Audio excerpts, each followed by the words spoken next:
हम सबको जुड़ने का अवसर प्राप्त हुआ था। आजादी के अमृत महोत्सव को हम में से कदाचित कोई ऐसा व्यक्ति नहीं होगा जिसने 1947 में आजादी के उत्सव को देखा होगा। लेकिन आजादी का मतलब क्या होता है? ये प्रधानमंत्री मोदी जी के नेतृत्व में 140 करोड़ की आबादी के भारत ने उस उत्सव के साथ जुड़ करके हर घर तिरंगा लगा करके अपने आप को साबित किया था कि आजादी के वास्तविक उत्सव का मतलब क्या होता है। आजादी के अमृत महोत्सव के आयोजन में हर घर तिरंगा के माध्यम से हर एक भारतवासी का आजादी के उत्सव के साथ जुड़ना या आजादी के महोत्सव को कई गुना अधिक रोमांचित और उत्साहपूर्ण बना लिया। भाइयों बहनों, इस दौरान ढेर सारी उपलब्धियां स्वतः ही भारत के अंदर विगत 8 वर्षों के अंदर हुए कार्य प्रधानमंत्री मोदी जी के यशस्वी नेतृत्व में जो भी मानक गढ़े गए वे परिणाम हम सबके सामने आते हुए दिखाई दिए।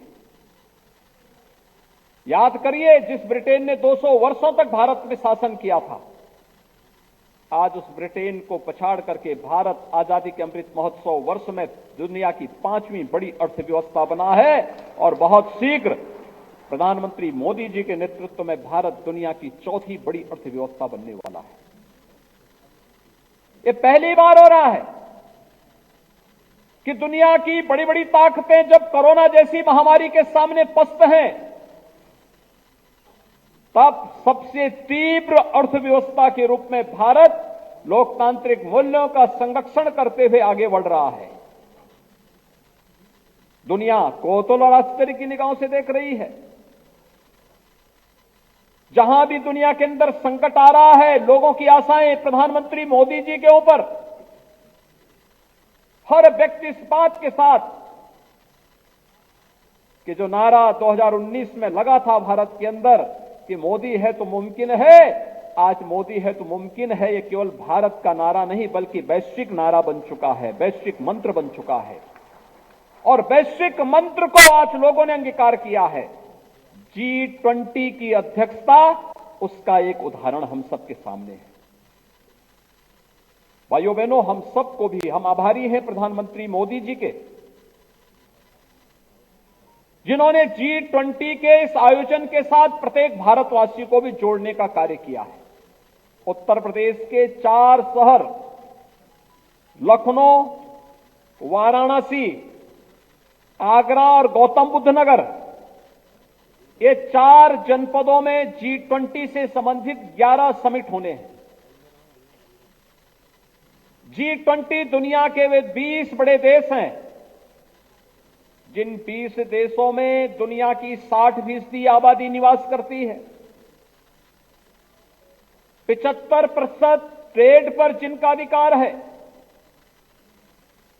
दुनिया के 85% जीडीपी पर जिनका अधिकार है और इनोवेशन, रिसर्च और पेटेंट में दुनिया के 90% पेटेंट पर जिनका अधिकार है, वे दुनिया के 20 बड़े देशों की G20 की अध्यक्षता का अवसर भारत के पास है। प्रधानमंत्री मोदी जी के नेतृत्व में G20 इस दौरान दुनिया के अंदर वैश्विक समृद्धि, लोक कल्याण और मानवता के कल्याण के मार्ग को प्रशस्त करने जा रही है और भारत को यह अवसर प्राप्त हुआ है।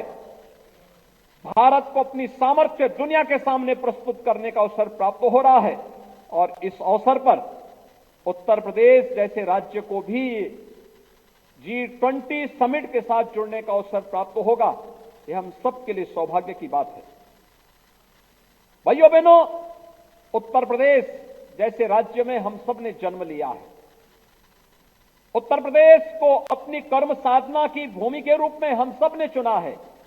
हम सबका सौभाग्य है कि देश की संसद में आदरणीय प्रधानमंत्री जी उत्तर प्रदेश से प्रतिनिधित्व करते हैं। ये हम सबका सौभाग्य है। देश के रक्षा मंत्री उत्तर प्रदेश से देश की संसद में प्रतिनिधित्व करते हैं। हमारे तमाम केंद्रीय मंत्रीगण जो उत्तर प्रदेश से देश की संसद में प्रतिनिधित्व करते हैं। उत्तर प्रदेश इसकी सामर्थ्य और उत्तर प्रदेश के अंदर असीम संभावनाएं, ये हम सबकी उपलब्धि है।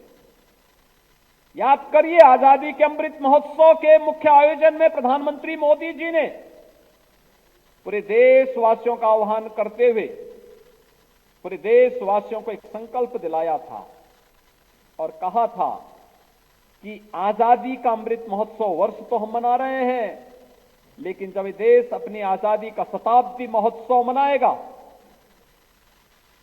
तब तक की एक व्यापक कार्य योजना को बना करके अमृत काल की इस व्यापक कार्य योजना के साथ हम कार्य करें।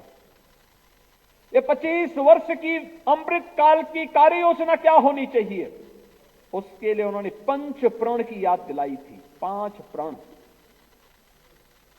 गुलामी की सर्वथा समाप्त करना, गुलामी को सर्वथा समाप्त करना, विरासत का सम्मान करना, अपनी विरासत पर गौरव की अनुभूति हमारी होनी चाहिए। हम उन रूढ़िगत परंपराओं को जो गुलामी के कालखंड में हमें जाति, मत, मजहब, क्षेत्र, भाषा के आधार पर बांट चुकी है, उसको पूरी तरह समाप्त करेंगे।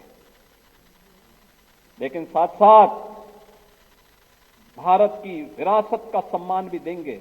अमृत महोत्सव वर्ष में आपने देखा होगा, देश की आजादी के लिए जिन अमर बलिदानियों ने अपना सर्वस्व न्यौछावर किया था, उन अमर बलिदानियों को, ज्ञात और अज्ञात स्वतंत्रता संग्राम सेनानियों के प्रति किस प्रकार का भाव प्रदर्शित करने का अवसर प्राप्त हुआ था। उनके स्मारक बनाए गए, उनकी जीवनी पर लिखा गया, गांव गांव में, स्कूल स्कूल में कार्यक्रम चले, गांव में एक स्वस्थ प्रतिस्पर्धा ने जन्म लिया और हर घर पे तिरंगा लहराता हुआ दिखाई दिया। विरासत का सम्मान यह भी है और विरासत का सम्मान वह भी है जो वैश्विक मंच पर आज 21 जून की तिथि विश्व योग दिवस के रूप में होती है। प्रयागराज का कुंभ दुनिया के सांस्कृतिक धरोहर के रूप में, अमूर्त सांस्कृतिक धरोहर के रूप में प्रयागराज कुंभ को मान्यता मिलती है। काशी में काशी विश्वनाथ धाम, जो दुनिया की सबसे प्राचीन नगरी है, पूरी दुनिया को अपनी ओर आकर्षित करती है। विरासत का सम्मान करने का मतलब यही है कि आज पूरी दुनिया काशी की तरफ आकर्षित हुई है। 500 वर्षों के बाद अयोध्या में भगवान राम के भव्य मंदिर के निर्माण का मार्ग प्रशस्त हो जाना, ये विरासत का सम्मान है और हम सब गौरवशाली हैं कि विरासत का सम्मान करते हुए हम कार्यक्रमों को लेकर के आगे बढ़ रहे हैं। ये जो परंपराएं हैं, उन परंपराओं का अंगीकार करते हुए हम आगे बढ़ रहे हैं। विकसित भारत के निर्माण के लिए कार्य करना, क्या कुछ संकल्प हमारा हो सकता अपने देश के लिए? अकेले भारतीय जनता पार्टी एकमात्र पार्टी है जो कहती है नेशन फर्स्ट, देश पहले, दल का हित उसके बाद, मेरा हित सबसे पीछे। अकेले भारतीय जनता पार्टी है। भाइयों बहनों, विकसित भारत का निर्माण करना और सबको साथ लेकर के चलना। आपने देखा होगा, ये केवल नारे नहीं बल्कि वास्तविकता है। विगत 8 वर्ष के अंदर देश ने, विगत 5.5 पौने 6 वर्ष के अंदर प्रदेश ने जो यात्रा प्रारंभ की है, अपने संस्थापकों, अपने नेतृत्व के भावनाओं के अनुरूप कहीं भी अपने मूल्यों, अपने आदर्शों से विचलित हुए बगैर इन 5 प्रणों को साथ में लेकर के हमने कार्य करना प्रारंभ किया और आज उसकी तस्वीर हम सबके सामने है। मुझे याद है 1998 में मुझे गोरखपुर से सांसद के रूप में जनता की सेवा करने का अवसर प्राप्त हुआ था। 1999 में मेरे सामने एक प्रश्न आया था और वो आया था कि दिमागी बुखार से गोरखपुर और उसके आसपास के जनपदों में मौतें हो रही हैं। बाद में मैंने इस पे कार्य करना प्रारंभ किया तो पता लगा कि ये तो प्रदेश की 38 जनपदों में बीमारी फैली हुई है। 40 वर्ष में 50,000 बच्चों की मौतें इस बीमारी से हुई थी। ऐसा नहीं कि इसका उपचार दुनिया के अंदर न रहा हो। जापान ने 1905 में दिमागी बुखार का वैक्सीन खोज निकाला था, इस बीमारी को नियंत्रित किया था। लेकिन भारत के अंदर दिमागी बुखार का वैक्सीन आने में कितना समय लगा? 100 वर्ष लगे, 100 वर्ष। जिन लोगों ने देश के अंदर 55 वर्षों तक शासन किया, क्या उनको ये मासूम बच्चे नहीं दिखाई दे रहे थे जो उत्तर प्रदेश के अंदर दम तोड़ रहे थे? लेकिन उनके एजेंडे में गरीब नहीं था, किसान नहीं था, मजदूर नहीं था, युवा नहीं था, वे माताएं नहीं थी जिनके मासूम बच्चे दम तोड़ रहे थे। उनके एजेंडे में तो जाति थी, जाति, मत था, मजहब था। और आश्चर्यजनक, इंसेफ्लाइटिस से होने वाली 90% मौतें अल्पसंख्यक और अनुसूचित समाज से होती थी।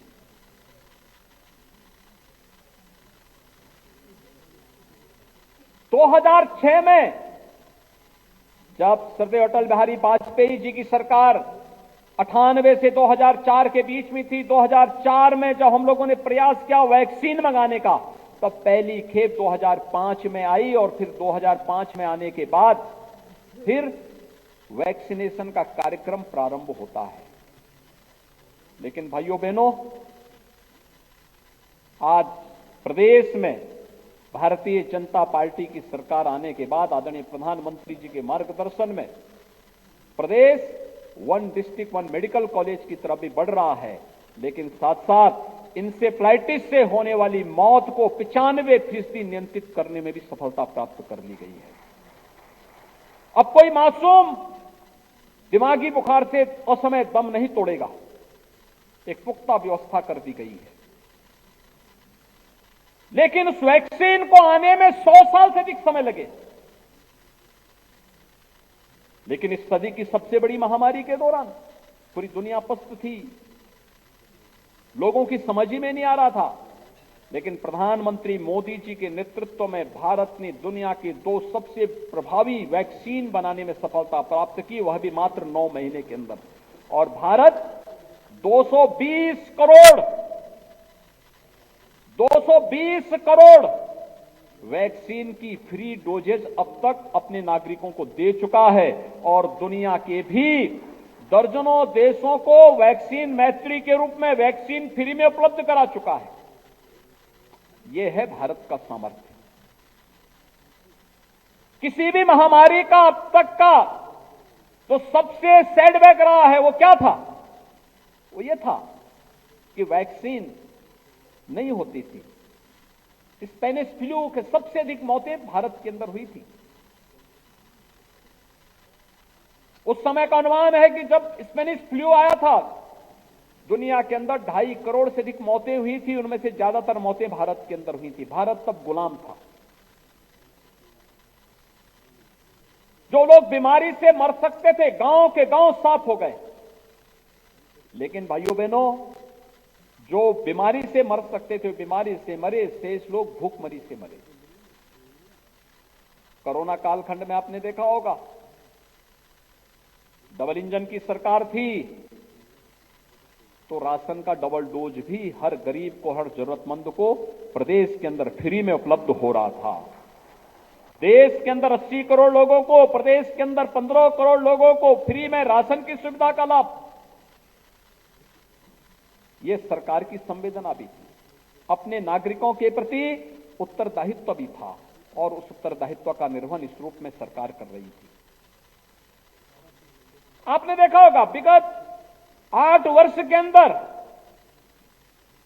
केंद्र में मोदी जी के नेतृत्व में जो सरकार कार्य करना प्रारंभ की। एक भी योजना किसी व्यक्ति, किसी जाति, किसी मजहब, किसी क्षेत्र, किसी भाषा को ध्यान में रख करके नहीं, बल्कि पंडित दीनदयाल उपाध्याय जी के अंत्योदय की उस मंत्र को अंगीकार करते हुए गांव, गरीब, किसान, नौजवान, महिलाएं, समाज के प्रत्येक तबके को ध्यान में रख करके बनाई गई। समाज का प्रत्येक तबका उससे लाभान्वित हुआ। कौन से ऐसा तबका है जो ये कह सकता है कि मेरे साथ भेदभाव हुआ हो? कोई तबका ऐसा नहीं, हर एक तबके को इस योजना का लाभ दिया गया। राशन 15 करोड़ लोगों को मिल रहा है। कोई जाति, कोई मत, कोई मजहब, कोई क्षेत्र, कोई भाषा नहीं। सबका साथ, सबका विकास का जो मंत्र है, उस मंत्र के अनुसार यह कार्यक्रम आगे बढ़ा। जनधन है, जनधन है कौन? हर गरीब का खुला है। गरीब की कोई जाति नहीं होती, उसका कोई मत और मजहब नहीं होता, उसको शासन की योजना का लाभ मिलना ही चाहिए, उसको उसका अधिकार मिलना ही चाहिए। किसान को आप जाति, मत और मजहब के आधार पर नहीं बांट सकते। प्रधानमंत्री किसान सम्मान निधि का हो या प्रधानमंत्री फसल बीमा योजना, प्रधानमंत्री कृषि सिंचाई योजना, उत्तर प्रदेश के अंदर मुख्यमंत्री कृषक दुर्घटना बीमा योजना, इस सभी योजनाओं का लाभ बराबर हर एक तबके को बिना भेदभाव के उपलब्ध करवाने का कार्य किया गया। कोई सोच सकता था उत्तर प्रदेश जैसे राज्य में 45.5 लाख से अधिक गरीबों को एक एक आवास मिल जाए?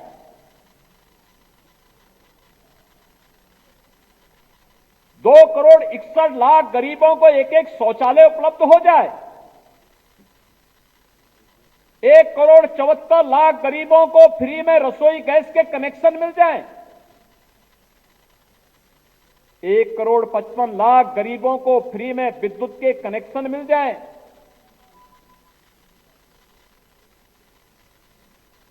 प्रदेश के अंदर आप सबके सामर्थ्य और पुरुषार्थ से आदरणीय प्रधानमंत्री जी के मार्गदर्शन और नेतृत्व में, माननीय राष्ट्रीय अध्यक्ष जी के कुशल नेतृत्व में, प्रदेश के एक एक कार्यकर्ता के सामर्थ्य से सरकारें गठित हुई। 5 लाख से अधिक नौजवानों को सरकारी नौकरी मिली। एक नहीं कह सकता कि जाति, मत, मजहब के आधार पर किसी के साथ भेदभाव किया हो। हर एक जनपद के नौजवानों को नौकरी मिली। हर एक जनपद के नौजवानों को प्रदेश के अंदर अपनी प्रतिभा और अपनी ऊर्जा का उपयोग करने का पूरा अवसर मिला। सभी नियामक संस्थाओं की कार्य पद्धति किस रूप में है? सबके सामने है। प्रदेश के अंदर सुरक्षा और सुशासन का जो मॉडल खड़ा किया गया, आज परिणाम है दुनिया का हर बड़ा निवेशक आज उत्तर प्रदेश में आकर के निवेश करना चाहता है। और भाइयों बहनों, ये निवेश कैसे रोजगार को सृजन करता है, इसका परिणाम हम सबके सामने है। विगत 5 वर्ष के अंदर इस निवेश के परिणाम स्वरूप 1,61,00,000 से अधिक नौजवानों को विभिन्न स्थानों पर नौकरी और रोजगार उपलब्ध हुए। उत्तर प्रदेश की परंपरागत उद्यम, याद करिए 2017 का भारतीय जनता पार्टी का लोक कल्याण संकल्प पत्र की एक लाइन ये भी थी कि भारतीय जनता पार्टी सरकार गठन करने पर अपने परंपरागत उद्यम को प्रोत्साहित करेगी। और परंपरागत उद्यम को प्रोत्साहित करने के लिए क्या ब्रांडिंग होनी चाहिए, ये भी प्रदेश के अंदर 1 डिस्ट्रिक्ट 1 प्रोडक्ट के आधार पर उसकी ब्रांडिंग करते हुए प्रदेश ने अपनी परंपरागत उद्यम को प्रोत्साहित किया। कौन ऐसा जनपद है उत्तर प्रदेश का जहां पर अपनी परंपरागत उद्यम न रही हो? परिणाम क्या है? रोजगार मिला, नौकरियां सृजित हुई, उत्तर प्रदेश का एक्सपोर्ट बढ़ा। आप आश्चर्य करेंगे, उत्तर प्रदेश के बारे में लोग कहते थे बीमारू राज्य है, और आज अकेले अपनी परंपरागत उद्यम से उत्तर प्रदेश 1,60,00,000 करोड़ रुपए का अपना परंपरागत उद्यम और प्रोडक्ट को यहां से निर्यात करता, एक्सपोर्ट करता। उत्तर प्रदेश आज एक्सपोर्ट प्रदेश भी बन गया।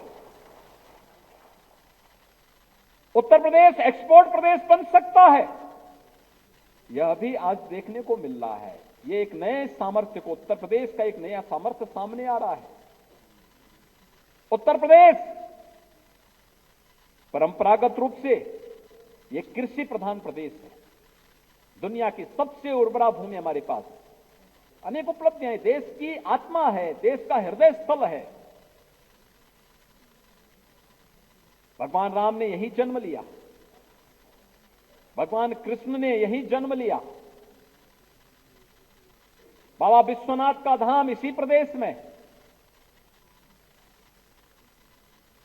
पूरा वैदिक ज्ञान को लिपिबद्ध करने की भूमि नैमिषारण्य उत्तर प्रदेश में, मां गंगा, यमुना और मां सरस्वती का संगम, कुंभ की पवित्र पावन भूमि प्रयागराज उत्तर प्रदेश में,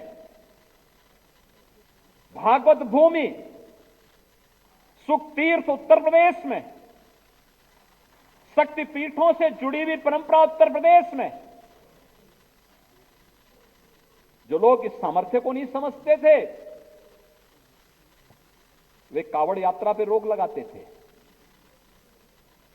वे राम जन्मभूमि के बारे में टिप्पणी करते थे, परिंदा भी पर नहीं मार सकता, इस प्रकार की टिप्पणी करते थे। आज जब माननीय उच्चतम न्यायालय के द्वारा अयोध्या में राम जन्मभूमि से संबंधित ऐतिहासिक फैसला आता है, तब एहसास होता है कि हमारे विचार परिवार के द्वारा पूज्य संतों के नेतृत्व में जो आंदोलन सरदेव अशोक सिंघल जी के मार्गदर्शन में उस समय आगे बढ़ा था, वह सही था और उसकी दिशा एकदम सही थी। ये चीजें दिखाती हैं हमें अपनी विरासत पर गौरव की अनुभूति होनी चाहिए। और आप जैसे लोग, उस समय बहुत सारे लोग युवा रहे होंगे जब ये आंदोलन चल रहा था, अपनी पूरी जवानी को इस आंदोलन के लिए समर्पित किए, और उस कालखंड में आपने किसी ने सोचा नहीं होगा कि मैं इस पद पे जाऊंगा। एक ही भाव था कि मैं अपने प्रभु राम के मंदिर के निर्माण के लिए अपने आप को समर्पित कर रहा हूं, और आज उसका पुरुषार्थ हम सबके सामने झलकता हुआ दिखाई दे रहा है। कोई चाह नहीं थी कि मैं सांसद बनूंगा, मैं विधायक बनूंगा, मैं मंत्री बनूंगा, मैं प्रदेश अध्यक्ष बनूंगा, मैं मुख्यमंत्री बनूंगा, मैं इस पद पे जाऊंगा। कोई चाह नहीं थी, एक ही भाव था, और वो भाव था, विजेता का भाव था, हम विजयी होंगे, अवश्य विजयी होंगे। और विजयी होने का यह भाव अंततः परिणाम हम सबको दिलाया। हमने कभी, हम भागे नहीं, पलायन का रास्ता नहीं अपनाया। हमारे पास ताकत नहीं थी, भौतिक ताकत नहीं थी, लेकिन आत्मिक ताकत थी, लड़ने की एक ताकत थी कि हम अगर जन्म लिए हैं तो आखिरी दिन तो एक दिन आना ही आना है, लेकिन लड़ेंगे अपनी मातृभूमि के लिए और अपने प्रभु राम के लिए। और अंततः परिणाम भाइयों बहनों हम सबके सामने आया। अंततः विजय तो, यह तो धर्मस्थ तो जय, ये तो होता है, सनातन वाक्य है, ये सनातन मंत्र है, इसको कोई अलग नहीं कर सकता है। और हम सब उस भाव के साथ आगे बढ़े, परिणाम हम सबके सामने है। जहां एक और भारत की सांस्कृतिक और आध्यात्मिक विरासत का हृदय स्थल उत्तर प्रदेश है, वहीं सबसे समृद्ध खेती भी हमारे पास है। कोई अनुमान कर सकता है 5 वर्ष में 1,90,000 करोड़ रुपए की राशि केवल गन्ना किसानों के खाते में डीबीटी के माध्यम से गया है, केवल डीबीटी के माध्यम से। कोरोना कालखंड में, इस सदी की सबसे बड़ी महामारी में दुनिया के चीनी उद्योग बंद हो गए, अकेले उत्तर प्रदेश डटा हुआ है कि कोरोना के बावजूद हमारी सभी 119-120 चीनी मिलें चल रही हैं, और उसको इथेनॉल की टेक्नोलॉजी के साथ जोड़ करके सबसे बड़े चीनी उत्पादक ही नहीं है, 2017 तक उत्तर प्रदेश सबसे बड़ा चीनी उत्पादक नहीं था, पिछड़ गए थे। आज सबसे बड़ा चीनी उत्पादक भी है और दुनिया का सबसे बड़ा इथेनॉल उत्पादक राज्य भी बना हुआ है। आपने देखा होगा किसानों को कैसे क्रय केंद्र के माध्यम से उसकी उपज को सीधे खरीदा जा रहा है। हम लोग अब तक 60 लाख मीट्रिक टन धान का क्रय इस वर्ष कर चुके हैं, अब तक किसानों से कर चुके हैं। रिकॉर्ड मात्रा में है, रिकॉर्ड मात्रा में धान का क्रय सीधे किसानों से हो रहा है। कभी नहीं हुआ, मीडिएटर थे। आज सारी एमएसपी का लाभ किसान को उसके खाते में पैसा भेज करके किया जा रहा है। किसान के लिए योजनाएं, 2 करोड़ 60 लाख किसानों को प्रधानमंत्री किसान सम्मान निधि का लाभ मिल रहा है। 23 लाख हेक्टेयर भूमि को अतिरिक्त सिंचाई की सुविधा, सरयू नहर राष्ट्रीय परियोजना हो, बाण सागर की परियोजना हो, अर्जुन सहायक जैसी परियोजनाएं हो, इन सभी परियोजनाओं के माध्यम से युद्ध स्तर पर कार्य करते हुए उन कार्यक्रमों को आगे बढ़ाया है। हम लोग जब 2017 में आए थे